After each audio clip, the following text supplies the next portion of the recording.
یہ آپ کو اشاروں میں قدرت اشارے دیتی ہے، لیکن دماغ استعمال کریں۔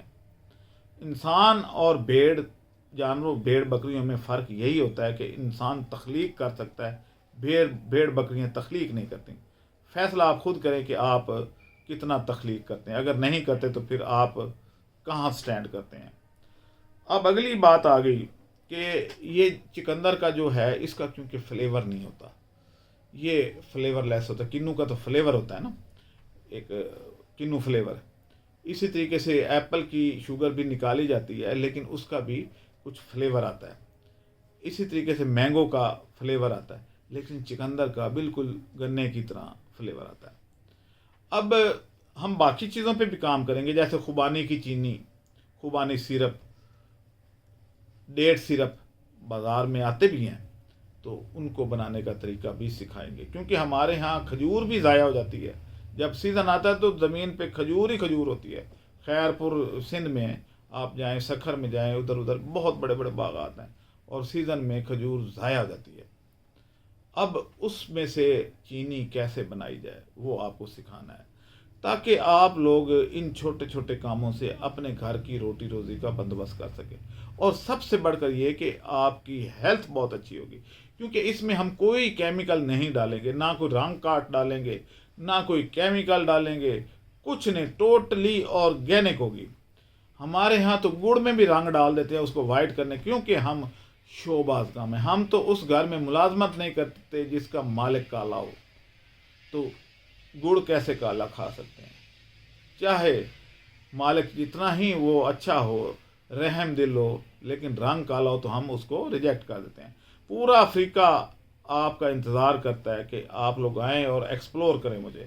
میں افریقہ میں کافی عرصہ رہا ہوں، مختلف ملکوں میں، میں کہا 10-12 ملک تو افریقہ کے بلکہ زیادہ تھے، تو میں وہاں پہ جیسے Kenya, Cameroon, Ivory Coast, Ghana, یہ سارے ملکوں میں تو رہ کے آیا ہوں، لیکن وہاں پاکستانیوں کی اتنی عزت ہے، اور وہاں پہ یہ سارے وہ ہمارے سے 200 سال پیچھے ہیں، لیکن ہم وہاں کیوں نہیں جاتے؟ کیونکہ ہم کالوں کے ملک میں نہیں جانا چاہتے۔ ہم گوروں کے واش روم صاف کر لیں گے، لیکن کالوں کے باس نہیں بنیں گے۔ انڈیا کے لوگ وہاں آسانی، یعنی جس ملک میں مرضی چل جائیں، انڈین ہی انڈین پڑے ہیں، پاکستانیوں کو کیا تکلیف ہے؟ کیوں نہیں جاتے؟ کیونکہ ہم وائٹ چمڑی والے کے پاس جانا چاہتے ہیں، اس کا نوکر بننا پسند کرتے ہیں، کالے کے پاس نہیں جانا چاہتے، اور یہی المیہ ہے۔ حالانکہ افریقہ میں اتنی بزنس اپرچونٹیز ہیں کہ آپ جس فیلڈ میں بھی ہاتھ ڈالیں میدان ہی خالی پڑا ہے، اور ادھر بھی آپ کا کمپٹیشن کس سے ہے؟ انڈین سے، کیونکہ انڈین وہاں پہلے پہنچے ہیں، ان کی آبادی زیادہ ہے، وہ لوگ آر نہیں سمجھتے، وہ کالے گورے کا ان کو پتہ ہے کہ کالا ہمارے لیے زیادہ بینیفیشیل ہے، ہمارے مفادات کالوں کے پاس ہیں، تو وہ جاتے ہیں، لیکن ہمارے جو ہیں وہ نہیں جاتے۔ خیر، اب یہ جو چینی کا جو ہم فروٹ شوگر کا پہ بات ہو رہی تھی، فروٹ شوگر جو ہے اس کا بھی ہم آگے جا کے آپ کو سکھائیں گے۔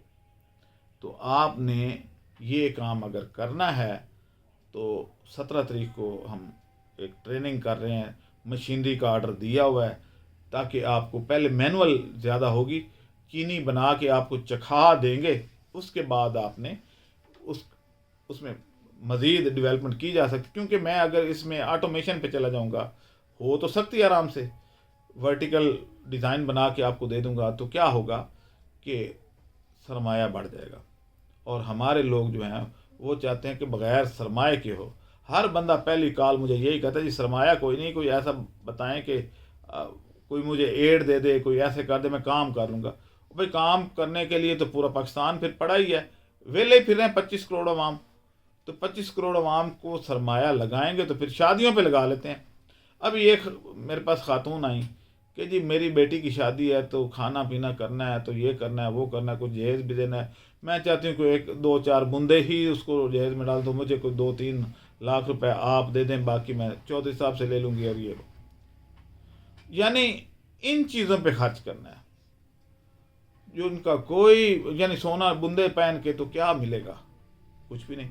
ادھر آپ کو ایک روزگار ملے گا، بندہ ویلا پھر لے گا لیکن عورت کہے گی مجھے بندے بنوا کے دو، تو پھر کام کیسے چلے گا؟ تو آپ لوگوں نے اپنا کاروبار بنانا ہے تو تھوڑا بہت سرمایہ اکٹھا کریں اور شادیوں پہ خرچے ختم کر دیں، سوٹ ایک دو میں گزارا کر لیں، پہلے روزگار بنا لیں، پھر سوٹ بھی بن جائیں گے، بندے بھی بن جائیں گے بھائی۔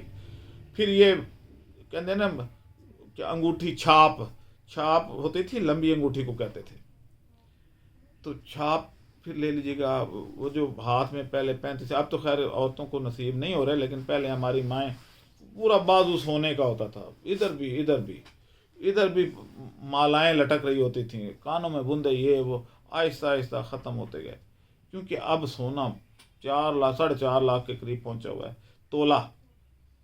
تو میری والدہ نے میری بہو، جو ان کی بہو تھی، سوری، میری بیوی کو 52 تولے سونا دیا کہ میری پہلی بہو ہے، تو میں بھی روکتا رہ گیا کہ امی یہ 52 تولوں کے پیسے مجھے دے دیتی تو میں کوئی فیکٹری لگا لیتا یا کچھ، لیکن نہیں، میری ساس نے مجھے دیا، میں اپنی بہو کو دوں گی، اور وہ تول سونا آج تک ویسے ہی لاکر میں پڑا ہے، اور اس کے اوپر ناگ بیٹھے ہوئے ہیں کہ خبردار اس سونے کو ہاتھ لگایا۔ یہ ہماری روایت ہے، چج کا کام نہیں کرنا اور الل تلل میں پیسے اجاڑنے ہیں، مجروں پہ پیسے اجاڑ دینے ہیں، ادھر ایسے شادیوں پہ پیسے ایسے پھینک رہے ہوتے ہیں، ایسے چھتوں پہ کھڑے ہو کے تو وہ پھینک رہے ہوتے ہیں، لیکن ان کو اگر کہیں کہ بھئی کیا کرتا ہے آپ کا داماد یا بھائی، کیا کرتا ہے، تو ہو جائے گا، اللہ تعالیٰ اس کو نوکری دے دے گا، یعنی کاروبار پہ نہیں لگانا، سوچ ہی غلامانہ ہے۔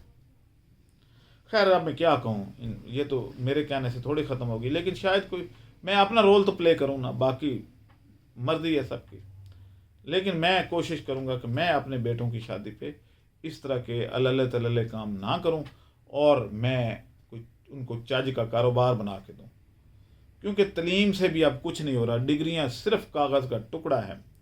اب تو انجینئرنگ یونیورسٹیوں کی سیٹیں خالی ہیں، آپ کی جتنی بڑی بڑی یونیورسٹیاں پروفیشنل ہیں وہ بیٹھی، دروازے کھول کے بیٹھی ہوئی ہیں کہ کوئی آ جائے اسٹوڈنٹ، اب تو میرٹ بھی نیچے زمین بوس ہو چکے ہیں، کیونکہ نوکریاں نہیں ملتی۔